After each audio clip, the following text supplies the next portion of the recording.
परिचय। खाना खाते वक्त थोड़ी सी कढ़ी ऋषि के शर्ट पर गिर गई। उसकी माँ हल्दी के दाग को साबुन से धोती है, लेकिन वो हैरान रह गया क्योंकि साबुन से धोने के बाद दाग नारंगी लाल हो गया। साबुन के प्रयोग से दाग का रंग कैसे बदल गया? आइए इस पाठ में जानें कि रंग बदलने का कारण क्या था। उद्देश्य। इस पाठ के अंत में आप निम्न करने में सक्षम हो जाएंगे: सूचकों और उनके प्रकार के बारे में बताना, सूचकों के प्रकार बताना, उदासीनीकरण को परिभाषित करना। सूचक। छात्रों, आप यह कैसे जानेंगे कि एक फल अम्लीय है या क्षारकीय? घर पर एक साधारण सूचक विलयन बनाकर आप किसी पदार्थ की अम्लीय या क्षारकीय प्रकृति का आसानी से परीक्षण कर सकते हैं। आपको एक बीकर, बर्नर, गुलहड़ की पंखुड़ी, शीशे का एक साफ गिलास, 3 छोटे गिलास, नींबू का रस, साबुन का विलयन और आसुत जल की जरूरत होगी। बीकर में थोड़ा आसुत जल डालें और स्टोव पर इसे गर्म करें। पानी के गुनगुना होने तक गर्म करें। अब इस गुनगुने पानी में गुड़हल की पंखुड़ी डालें। इस मिश्रण को पानी के रंगीन हो जाने तक रखें। इस बैंगनी लाल पानी को चाय की छलनी से छान लें। यह बैंगनी लाल विलयन आपका सूचक है। इसके बाद इस सूचक की थोड़ी मात्रा को 3 छोटे गिलासों में लें। पहले गिलास में नींबू का रस डालें, दूसरे में पानी डालें और तीसरे में साबुन का विलयन डालें। आपने क्या देखा? आप देख सकते हैं कि पहले गिलास में विलयन का रंग गाढ़ा गुलाबी हो गया है। नींबू के रस की प्रकृति अम्लीय होती है, इसलिए सूचक के रंग में परिवर्तन हुआ। आप देख सकते हैं कि दूसरे गिलास में विलयन का रंग अपरिवर्तित है। ऐसा क्यों? क्योंकि जल की प्रकृति उदासीन है। तीसरे गिलास के विलयन का रंग हरा हो गया है। अतः हम ये निष्कर्ष निकाल सकते हैं कि गुड़हल से प्राप्त सूचक अम्ल की उपस्थिति में गहरा गुलाबी और क्षारक की उपस्थिति में हरा हो जाता है। किसी वांछित खाद्य पदार्थ पर हम इस सूचक की बूंदों को डालकर जान सकते हैं कि वह अम्ल है या क्षारक है।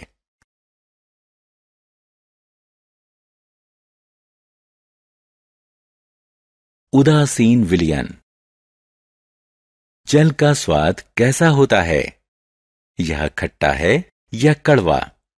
यह दोनों नहीं है, क्योंकि जल ना तो अम्ल होता है और ना ही क्षारक। जो विलयन ना तो अम्ल होता है ना ही क्षारक, उसे उदासीन विलयन कहते हैं। प्राकृतिक सूचक। लिटमस प्राकृतिक सूचक है। यह लाइकेनो यानी शेक से निष्कर्षित किया जाता है। आसुत जल में इसका रंग मौव नील शोण होता है। यह विलयन या लिटमस पत्र के रूप में उपलब्ध होता है। आप विलयनों की प्रकृति का परीक्षण लिटमस पत्र से कर सकते हैं। लोहे की एक भावोद्दीपक छड़ को बेकिंग पाउडर के विलयन में डुबोइए और इस गीली भावोद्दीपक छड़ को लाल लिटमस पत्र से स्पर्श कीजिए। लाल लिटमस पत्र नीला हो जाता है, जो सूचित करता है कि बेकिंग पाउडर विलयन की प्रकृति अल्काइन है। पुनः भावोद्दीपक छड़ को सिरके के विलयन में डुबोइए। 1 बूंद नीले लिटमस पत्र पर डालिए। नीला लिटमस पत्र लाल हो जाता है, जो सूचित करता है कि सिरके की प्रकृति अम्लीय होती है। प्रयोगशाला सूचक। आइए एक साधारण प्रयोग करें। बीकर में थोड़ा हाइड्रोक्लोरिक अम्ल लें। इसमें फिनाल्फथेलिन मिलाओ। अब इस विलयन में बूंद बूंद सोडियम हाइड्रोक्साइड मिलाइए और हिलाते रहिए। थोड़ी देर बाद विलयन का रंग धीरे धीरे गुलाबी होने लगता है। हम थोड़ा सोडियम हाइड्रोक्साइड अम्ल मिलाते हैं तो गुलाबी रंग और चमकदार हो जाता है। अब एक बूंद हाइड्रोक्लोरिक अम्ल मिलाने पर यह विलयन पुनः रंगहीन हो जाता है। अतः अल्काइन विलयन में फिनाल्फथेलिन गुलाबी दिखता है और अम्लीय विलयन में यह रंगहीन दिखता है। उदासीनीकरण अभिक्रिया। आइए उदासीनीकरण अभिक्रिया को एक गतिविधि की सहायता से समझते हैं। वांछित सामग्री है 1 टुकड़ा खड़िया यानी चौक, सिरका और टेस्ट ट्यूब। टेस्ट ट्यूब में पिसा हुआ चौक डालिए। इसमें सिरका मिलाइए। देखिए क्या होता है। खड़िया सिरके के संग अभिक्रिया करता है। जब खड़िया अभिक्रिया करता है तो कार्बन डाइऑक्साइड के बुलबुले निकलते हैं। खड़िया कैल्शियम कार्बोनेट CaCO3 होता है। सिरके में एसिटिक अम्ल होता है। जब वे अभिक्रिया करते हैं तो कार्बन डाइऑक्साइड, जल और कैल्शियम एसिटेट बनते हैं।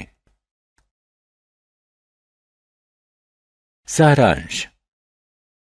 आइए हमने जो कुछ सीखा है उसे संक्षेप में दोहराएं।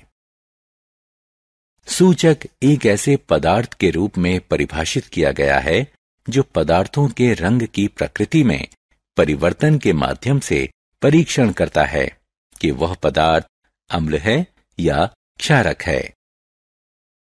वह विलयन जो किसी सूचक के रंग में परिवर्तन नहीं करता है उसे उदासीन विलयन कहते हैं। वे ना तो अम्लीय होते हैं ना ही क्षारकीय। जो सूचक प्रकृति में पाए जाते हैं उन्हें प्राकृतिक सूचक कहते हैं। लिटमस प्राकृतिक सूचक का एक उदाहरण है जिसका व्यापक प्रयोग किया जाता है।